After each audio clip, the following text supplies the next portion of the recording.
Welcome to Angela Jane Presents. Today I have a very special guest all the way from Sheridan, Oregon. And without further ado, Hi, I'm Alyssa Green and I'm representing Sheridan Museum.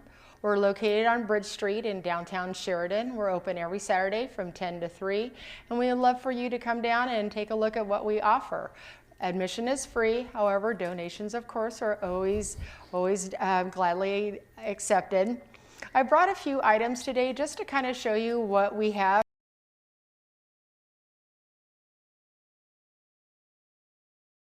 let's go through each item and see. This is a very, very interesting item here. It is actually like a ceramic with some little detail work. The top opens up. As you can see, it has a hook right here. What this actually is called an automobile vase. So in Henry Ford's cars, these became quite popular because cars were pretty stinky back then, as well as sometimes people could be. So to cover up the smells of the oil and the gasoline, people would actually put fresh flowers in here and it would be hung on the side in the car so that way you could smell the flowers rather than engine oil or the exhaust from the engine running. Know what this is? I guessed wrong. This was actually manufactured from the 1920s to the 1940s by Montgomery Wards. It was sold in department stores, men's warehouse department stores, as well as jewelry stores.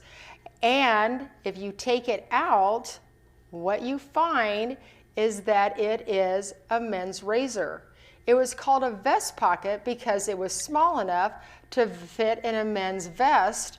And as the advertisement said, that you didn't need a mirror, you didn't need electricity, you didn't need soap, and you didn't need water. It came with 10 blades, and this was what it was. The men would just go ahead in this little round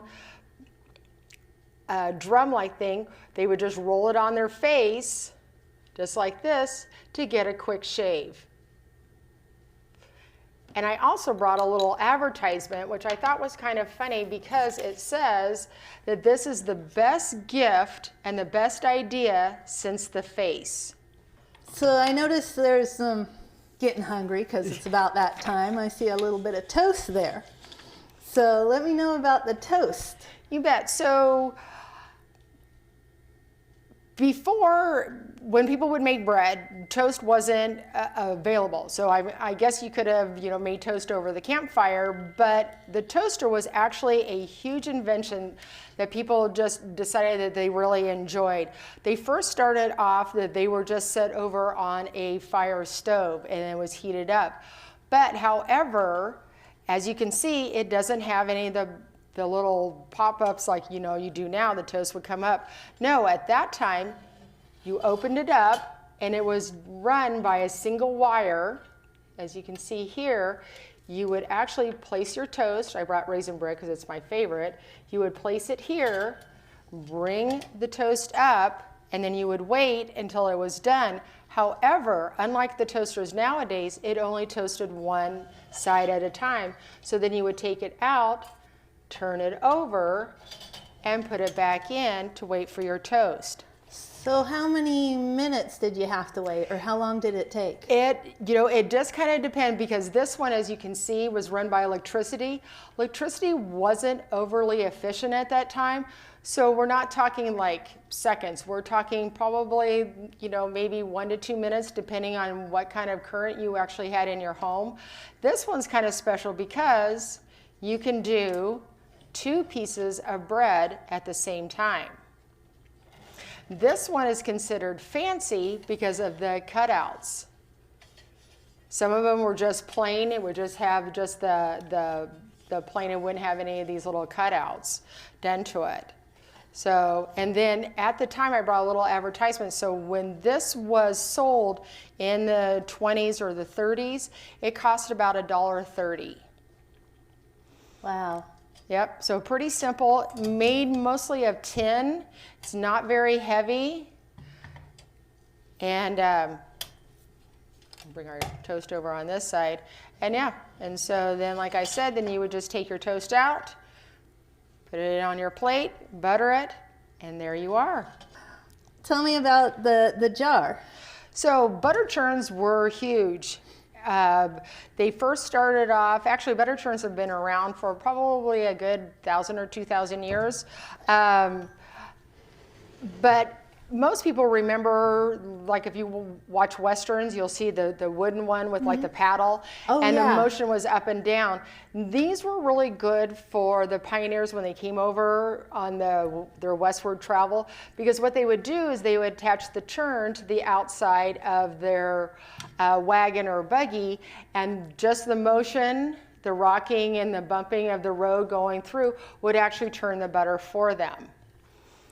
Once women were in a home, then we got a little bit fancier. Now we have the glass jars, and it's operated so you would get your milk, go out, milk your cow, put it in your milk jar. Usually they were more like a crock, but you would open this up, you would pour the milk in there, because that's really all butter is. It's just the creaming of the milk, and you would just turn the paddle. Oh, cool. That's awesome.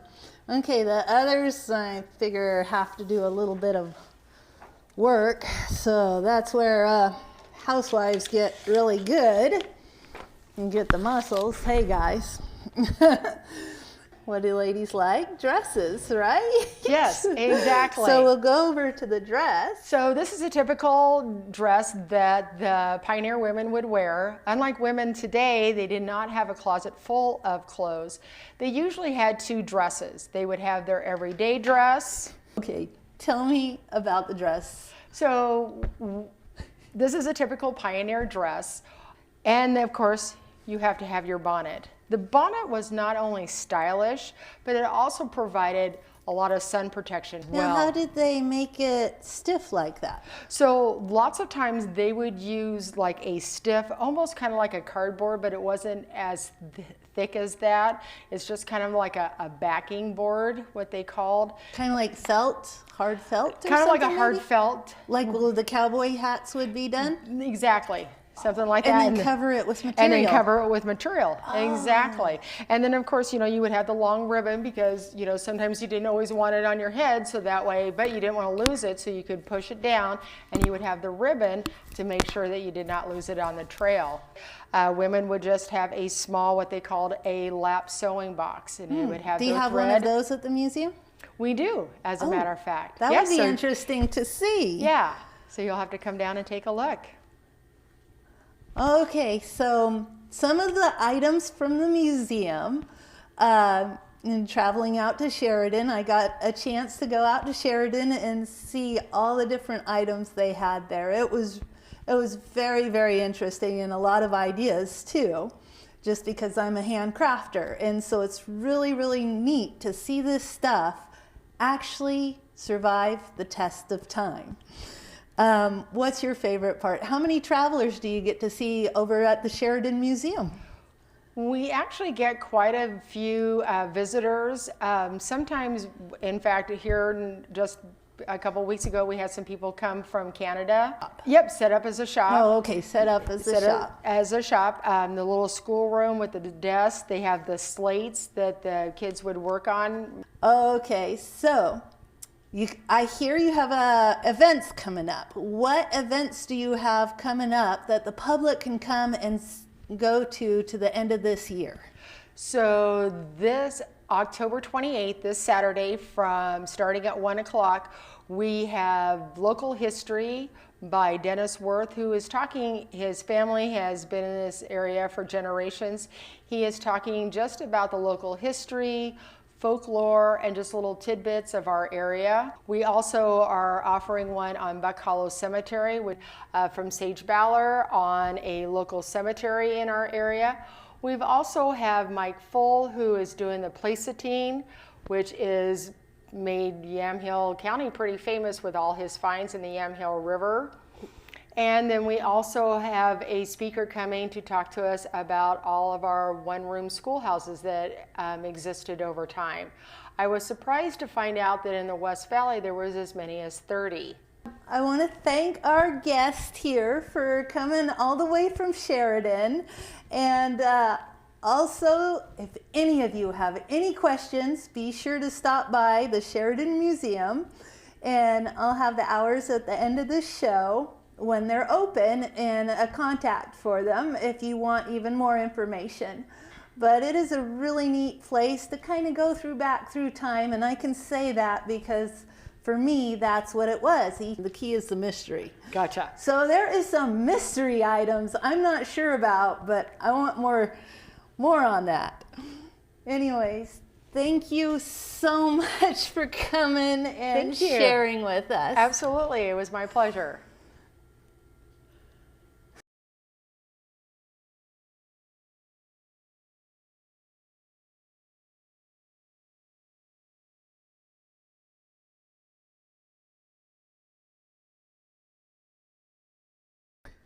Okay, that's a cut. That's a cut. Now this is where you're on here